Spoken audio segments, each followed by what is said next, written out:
Olá, querido, graça e paz. Amém? Bom dia, vida chegando. Trazendo uma mensagem do coração de Deus para o seu, para o meu, para o nosso coração. Amém? Estamos falando sobre chamados segundo o seu propósito. Lembra? Pedir para você, olha, deixar seu like, deixar seu comentário, você compartilhar nas suas redes sociais, no seu Instagram, no seu Facebook, sabe? No WhatsApp, nos seus grupos aí. Me ajude a pregar o Evangelho. Vamos junto, caminhando aí. Se a palavra ministrada nesse canal tem abençoado a sua vida, você tem sido edificado, faça isso. Se não tiver, passa o dedo, pula, joga para o lado, segue a vida. Amém? Mas se tiver, nos ajude, não custa nada. E você que está recebendo a mensagem e não se inscreveu, se inscreva no canal aí, nos ajude aí. Amém? Vamos junto? Vamos continuar aqui. Eu estava falando lá do jardim, lembra? Estou falando do nosso início, de onde nós viemos, como que foi o começo. Então Deus cria o homem peca, acontece aquilo tudo. Ele se esconde na estrutura, mas Deus chama ele. Quando ele aparece ante Deus, ele fala: eu me escondi porque eu tive medo. Então Deus chega para ele e fala assim: por acaso, Adão, como medo da minha presença? Por acaso você comeu do fruto que eu falei para não comer? Deus sabia que ele tinha comido. E por que Deus pergunta a ele? Para dar a ele a oportunidade de ele abrir o coração, para dar a ele a oportunidade de ele confessar seu erro, sua falha. Mas ele desvia para a mulher e fala: foi a mulher que tu me deste. Sabe, nós somos muito bons de argumentos e difíceis de arrependimento. Quanto mais argumento a pessoa tem, mais duro de coração para arrependimento ela é. E a Bíblia diz para você e para mim que Deus não rejeita o que, amado? Um coração quebrantado e humilde. A Bíblia diz que Deus dá graça ao humilde, mas faz o que? Para o soberbo, rejeita o soberbo. Como que eu entendo? Eu entendo que quando Deus rejeita, ele bota a mão no peito.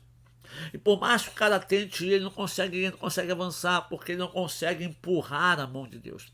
E o que é dar graça ao humilde? O humilde está lá, ele não consegue ir, não sabe como Deus está dando aquele tapinha nas costas. Vambora, rapaz, vambora. E aí, cada tapinha que Deus dá nas costas, ele dá 3, 4 passos para frente. 4, 5 passos para frente. Deus fala: vamos nessa tua força, vai nessa tua força, vamos lá. E quando vê, ele chega aonde tinha que chegar, porque Deus o deu graça, Deus o ajudou. Adão não se arrepende, joga para Eva, a Eva joga para a serpente, e eles estão cobertos com folhas de figueira. A folha de figueira representa a justiça do homem para cobrir a sua nudez, para cobrir a sua vergonha, para cobrir o seu erro. Mas a folha de figueira não é durável, ela acaba, ela rasga. E toda a nossa justiça diante de Deus é como trapo de imundície, não serve para nada. Só a justiça de Deus, que é derramada através do sacrifício de Jesus na cruz do Calvário, serve para você e para mim. Por isso, houve um sacrifício no jardim, para que a nudez de Adão e Eva fosse cobertas com pelos de animais. Alguém morre, Jesus sacrifica alguém, eles têm a sua nudez coberta e eles são expulsos do paraíso. Na verdade, eles são expulsos da presença de Deus. E Deus coloca 2 querubins com espada de fogo para guardar o caminho que levava até a árvore da vida. A vida segue, tudo continua. Esse é o começo. O propósito é viver na presença de Deus eternamente, conversando com Deus, gozando da presença de Deus. Mas devido ao pecado eles são expulsos. Mas Deus não desiste, porque Deus não desistiu de Adão, mesmo sabendo que Adão havia pecado. Deus vai atrás de Adão, Deus chama Adão, Deus conversa com Adão: ei, Deus não desistiu de você, e Deus não vai desistir de você, querido. Independentemente do que você tenha feito, o que você fez, de onde você está, de onde você esteja, Deus vai atrás de você. Ele não desistiu, ele não vai desistir de você. Ele vai te buscar, ele vai te dar oportunidade, ele vai trazer você de volta. Situações vão ser criadas para que você retorne, situações que vão surgir com as suas próprias decisões, que vão traçar caminhos, que vão levar você ao lugar da decisão de novo por Deus. E aí vem o plano, tudo acontece. Deus quer destruir a humanidade, porque o pecado chega. Deus acha Noé, Noé acha a graça de Deus. Deus chama Noé não para construir uma arca. Deus chama Noé para reconstruir a humanidade, porque a humanidade é reconstruída através da família de Noé. Só eles escapam.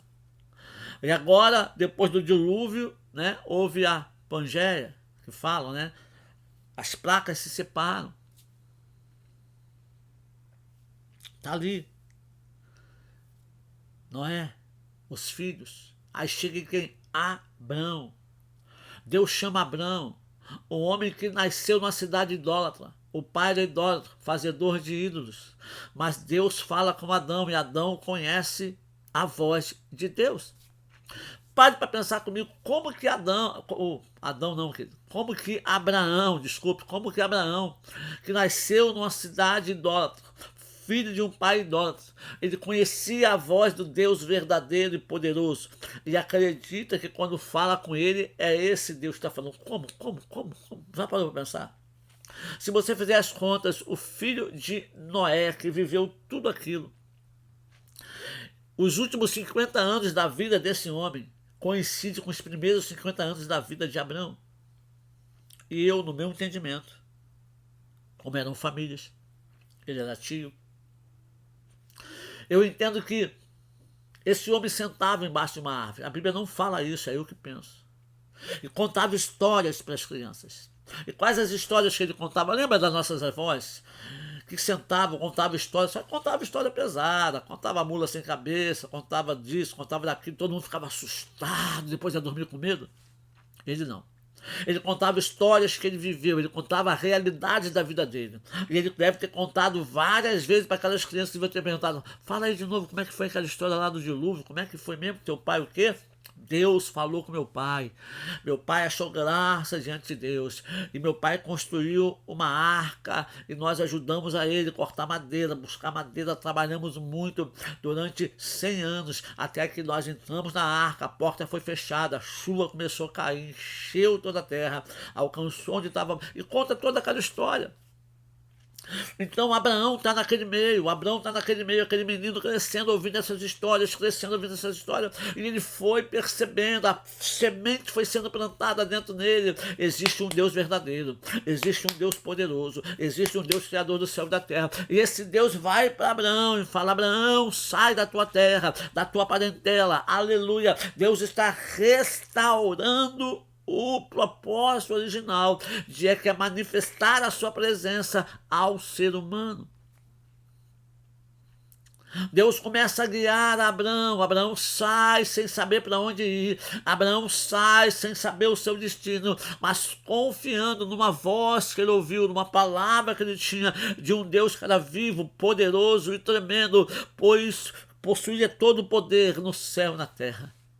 Aleluia, que maravilha.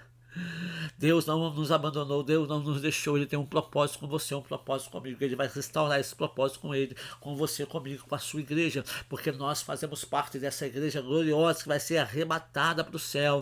Aleluia, que foi comprada com o sangue de Jesus na cruz do Calvário. Então eu e você estaremos aí nesse time, porque Deus está restaurando o propósito na sua vida através dessa mensagem. Tem pessoas que estão ouvindo essa série, que estavam com o propósito arrebentado, que estavam totalmente afastados, que não queriam mais, mas estão ouvindo essa mensagem. O Espírito Santo está queimando no teu coração de uma forma poderosa e tremenda. Está avivando o teu coração de uma forma tremenda e poderosa, restaurando o seu interior, mudando o seu interior e elevando de novo, aleluia, glória a Deus, a vontade dele na sua vida, elevando outra vez os propósitos dele em você e despertando em você o desejo pelas coisas de Deus outra vez. Eu vou continuar com você. Depois de Abraão, a vida seguiu. Tudo foi acontecendo. E aí nós vamos chegar no reencontro do propósito. Sabe, nesse inteirinho desse caminho, nós vamos chegar a Moisés. Nasce a nação de Israel. Ela é levada para o Egito. Ela cresce lá, se torna escrava. E Deus usa Moisés para libertar o povo. Através de Moisés, Deus liberta o povo, leva o povo para o deserto. E a vontade de Deus com o povo no deserto é andar no meio deles. Deus nunca quis que o povo dele andasse sozinho, Deus nunca quis que ninguém andasse sem direção, Deus nunca quis que ninguém andasse por conta própria, mas a vontade de Deus era andar com o povo. Eu vou falar sobre isso amanhã. Bendito Deus e Pai, eu te louvo, eu te glorifico, exalto o teu poderoso nome. Muito obrigado que essa palavra entre como flecha no coração do meu irmão, da minha irmã, de forma poderosa e tremenda, e aplique no coração dela a tua vontade, o teu querer, para a glória e honra de Jesus. Amém.